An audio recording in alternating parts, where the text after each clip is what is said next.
कुल मिलाकर हम आपको एक अहम जानकारी और भी इसमें जोड़ते हैं। जानकारी यह है कि इसमें किसी एक समुदाय की दुकान नहीं है, बल्कि इसमें हिंदुओं की भी दुकान है, मुसलमानों की भी दुकान है। और ये जो सामान जा रहा है ट्रैक्टर पर लादकर, ये लोग हैं जिन्हें ये मालूम था कि एक दिन बाद एक्शन हो सकता है, बुलडोजर एक्शन हो सकता है। तो जहां जिसे जब भी मौका मिला, लोग वहां से खुद से सामान हटाने लगे। और पुलिस की मौजूदगी में देखिए शांतिपूर्ण माहौल है, लेकिन इन्हें जानकारी है किस तरीके से बुलडोजर एक्शन होकर रहेगा। लेकिन उससे ठीक पहले कोई ठेले पर लेकर जा रहा है। और ये दुकानें आप देख पा रहे हैं, जो सफेद रंग का कागज यहां चस्पा किया गया है वो नोटिस है, और हर दुकान पर जो कि अवैध है। और ऐसे में ये सभी लोग पहले से सतर्क थे, उन्हें मालूम था कि क्या एक्शन होने वाला। उससे पहले खुद से एक्शन इन्होंने लेना शुरू किया और उन दुकानों को खाली करना शुरू कर दिया है। तो बुलडोजर एक्शन की तैयारी होकर रहेगी। तो यूपी के बहराइच में हुए भयंकर बवाल के बाद अब आपको बता दें कि योगी सरकार एक्शन में है और बुलडोजर एक्शन की तैयारी कर ली है। जिन घरों से पत्थर बरसाए गए थे उन घरों को तोड़ने की कवायद शुरू हो गई है। प्रशासन ने अवैध घरों और दुकानों पर निशान लगा दिए हैं और किसी भी वक्त बुलडोजर गरज सकता है। रिपोर्ट आपको दिखाते हैं।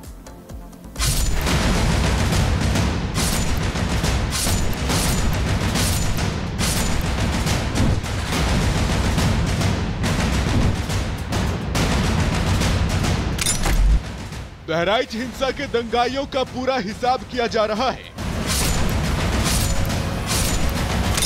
पहले पुलिस ने दंगाइयों का हाफ एनकाउंटर करके उन्हें लंगड़ा बनाया। अब आरोपियों के अवैध निर्माण भी लाल निशान के घेरे पर हैं।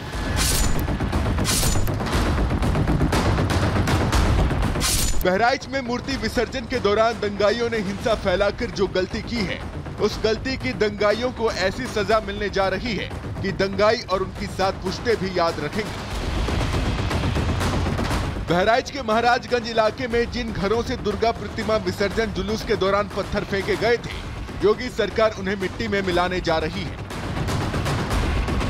बहराइच पीडब्ल्यूडी विभाग और राजस्व विभाग ने हिंसा वाली जगह पर अवैध तरीके से बने घरों को चिन्हित कर लिया है। जिन घरों और दुकानों को तोड़ा जाना है वहां पर लाल निशान लगा दिए गए हैं। और इन्हीं मकानों की जद में बहराइच हिंसा के मुख्य आरोपी सरफराज और अब्दुल हमीद का घर भी आ रहा है। पीडब्ल्यूडी विभाग और राजस्व विभाग ने 23 घरों में अतिक्रमण हटाने का नोटिस चस्पा किया है, जिसकी मियाद आज खत्म हो रही है। महाराजगंज बाजार में लोक निर्माण विभाग के द्वारा 23 घरों में एक नोटिस चस्पा किया गया है और ये नोटिस मुख्य आरोपी के घर पर भी चस्पा किया गया है। 23 संख्या है जिन घरों को ये नोटिस जो है वो दिया गया है और इस नोटिस में मियाद 3 दिन की दी गई है, जिसके बाद लोक निर्माण विभाग की तरफ से कार्रवाई जो है वो ध्वस्तीकरण की जाएगी। अधिकारी दावा कर रहे हैं कि अवैध निर्माण के खिलाफ होने जा रही कार्रवाई का बहराइच दंगा और उनके आरोपियों से कोई लेना देना नहीं है और अवैध निर्माण के खिलाफ कार्रवाई सड़क चौड़ीकरण को लेकर की जा रही है। लेकिन ये बुलडोजर एक्शन बहराइच हिंसा के बाद हो रहा है, इसलिए अब प्रशासन की कार्रवाई को लेकर सवाल खड़े किए जा रहे हैं। मानक बिंदु ये रखा गया है कि इस सड़क के सेंटर पॉइंट से 60 फीट इधर और 60 फीट इधर जितना भी अतिक्रमण का इलाका है, उस इलाके को खाली किए जाने को लेकर 3 दिन का वक्त दिया गया है। और 3 दिन बाद अगर आप स्वतः इस अतिक्रमण को नहीं हटाते हैं तो प्रशासन इस पर बुलडोजर एक्शन करने वाला है। गौर करने वाली बात यह है कि बहराइच में जिन 23 घरों को नोटिस जारी किया गया है, उसमें 19 मुस्लिम समुदाय से जुड़े लोगों के घर हैं, जबकि अतिक्रमण की जद में 4 घर हिंदू समुदाय से जुड़े लोगों के भी चिन्हित किए गए हैं और हिंदुओं के घरों पर भी अतिक्रमण हटाने का नोटिस चस्पा किया गया है। क्योंकि आज अतिक्रमण हटाने का आखिरी दिन है, प्रशासन की तरफ से जो समय सीमा दी गई है उसकी मियाद आज रात तक खत्म हो जाएगी। इसलिए माना जा रहा है कि 24 घंटे बाद जहां हिंसा हुई थी वहां बुलडोजर गरज सकता है। Bureau report, Republic Bharat. तो बहराइच हिंसा मामले में अब तक जो कार्रवाई है पुलिस की ओर से वो ताबड़तोड़ चल रही है, लेकिन कौन कौन जो गुनहगार थे रामगोपाल के, उनको लेके जो कार्रवाई का दौर है वो किस तरीके से आगे बढ़ा, जरा समझ लीजिए इस ग्राफिक्स के जरिए। साहिल खान देखिए गिरफ्तार किया गया है, अफजल गिरफ्तार किया गया है, तालीम का एनकाउंटर कर दिया गया, अब्दुल हमीद को गिरफ्तार किया गया है, फहीम को गिरफ्तार किया गया, सरफराज का एनकाउंटर कर दिया गया, साहिर खान को गिरफ्तार किया गया। तो देखिए ये वो चेहरे हैं, ये वो नाम है जिस वक्त रामगोपाल छत पर चढ़े हुए थे, जब उन पर ताबड़तोड़ फायरिंग की गई और जिन लोगों ने उनके साथ बर्बरता की सारी हदें पार कर दी, उन पर अब पुलिस का एक्शन चल रहा है। कुछ लोगों को हिरासत में लिया गया है, गिरफ्तार किया गया है, तो कुछ लोगों का एनकाउंटर कर दिया गया। हालांकि इस पूरे मामले में अब तक 11 एफआईआर दर्ज हो चुकी है, 87 लोग ऐसे जिनको अरेस्ट किया जा चुका है। लेकिन ये वो खास गुनहगार हैं, ये वो खास चेहरे हैं जिनका या तो एनकाउंटर किया गया है या इनको पुलिस ने गिरफ्तार कर लिया। यानी कि पुलिस की ओर से इस पूरे मामले को लेकर एक्शन लिया जा रहा है और जो राम के गुनहगार हैं उनकी आखिरी गिनती शुरू हो गई है। और इसी बीच एक बड़ी खबर अपने दर्शकों को बता दें, बहराइच हिंसा मामले में पुलिस का एक्शन जारी है। 26 और संदिग्ध दंगाई लिए गए हिरासत में। 87 गिरफ्तारियां हो चुकी हैं। 13 अक्टूबर को बहराइच में हिंसा हुई थी, जिस मामले में यूपी पुलिस ने अब तक 11 एफआईआर दर्ज की है, 87 आरोपियों की गिरफ्तारी की है। राम गोपाल मिश्रा की हत्या के मामले में पुलिस लगातार दबिश दे रही है।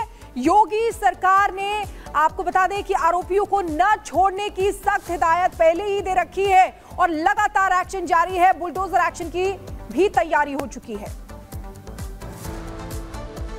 विगत दिनों दिनांक 13 अक्टूबर एवं 14 अक्टूबर को तहसील मैसी के कस्बा महाराजगंज में घटित घटना के परिप्रेक्ष्य में थाना हरदी द्वारा प्रभावी कार्रवाई की गई है, जिसमें 26 व्यक्तियों को गिरफ्तार किया गया है। आज इनको जेल भेजा जा रहा है। विगत दिनों दिनांक 13 अक्टूबर एवं 14 अक्टूबर को तहसील मैसी के कस्बा महाराजगंज में घटित घटना के परिप्रेक्ष्य में थाना हरदी द्वारा प्रभावी कार्रवाई की गई है, जिसमें 26 व्यक्तियों को गिरफ्तार किया गया है। आज इनको जेल भेजा जा रहा है। पुलिस का एक्शन लगातार जारी है। अब बुलडोजर चलाने की बारी है। उसके पीछे की सारी तस्वीरें हमने आपको दिखाई। 87 गिरफ्तार और कितने फरार हैं, इसी बात को बताने के लिए इस बड़े प्लेटफॉर्म पर हम अभी आपके सामने हैं। तो बहराइच हिंसा मामले में पुलिस का एक्शन तेज हो चला है और चारों तरफ शांति है, सन्नाटा है, लेकिन जो अवैध है वो खुद वहां से हटाया जा रहा है। कोई ठेले पर अपना सामान लेकर जा रहा है, उन दुकानों को खाली कर रहा है। और हम बराबर कह रहे हैं कि इसमें हिंदुओं की, मुसलमानों की, सभी की दुकानें हैं। तो 26 और आरोपियों को पुलिस ने पकड़ा है। हिंसा मामले में अब तक 87 गिरफ्तारियां हो चुकी हैं। अब तक 6 नामजद आरोपियों समेत 1000 लोगों पर एफआईआर दर्ज किया गया है और उपद्रवियों पर बुलडोजर एक्शन की पूरी तैयारी कर ली गई है। कभी भी हो सकता है। 23 मकानों पर पीडब्ल्यूडी ने नोटिस चस्पा किया है, जिसकी तस्वीरें हमने आपको दिखाई। तो बहराइच हिंसा के बाद जो इलाके में जो सामान्य हालात हैं बिल्कुल वैसे ही दिख रहे हैं। तो फिलहाल हर अपडेट हम आपको बता रहे हैं। बाजार में जो गतिविधियां हैं, लोगों की जो आवाजाही है वो बिल्कुल शुरू हो चुकी है। लोग आ जा रहे हैं, कहीं कोई परेशानी, दिक्कत नहीं है। तो दंगा, बलवा और हिंसा को लेकर जिस तरीके से तस्वीर निकल के सामने आ रही है, बीजेपी के वरिष्ठ नेता मुख्तार अब्बास नकवी ने इस पूरे मामले को लेकर अपना बयान दिया है। नकवी ने कहा कि बलवाइयों की कुटाई और दंगाइयों की ठुकाई समाज की सुरक्षा के लिए बेहद जरूरी है। सुनवाते हैं आपको।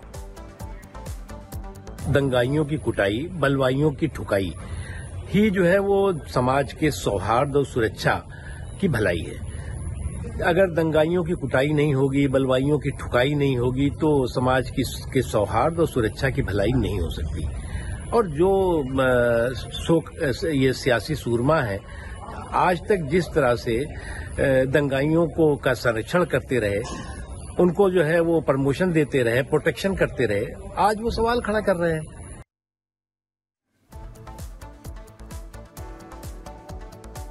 जानना बहुत जरूरी है कि कब क्या हुआ और पूरे अधिकार के साथ जानिए। हम आपको बता रहे हैं, पूरे टाइमलाइन को आपके सामने हम लाकर रख रहे हैं कि बहराइच हिंसा में कब क्या हुआ। 13 अक्टूबर 2024 को और बहराइच से 40 किलोमीटर की दूरी पर यह घटना घटी।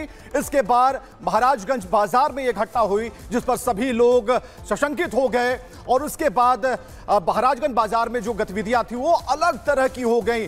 राम गोपाल मिश्र की हत्या कर दी गई और इसके बाद 14 अक्टूबर की तारीख जब महसी और महाराजगंज में जो माहौल था बिल्कुल बदला।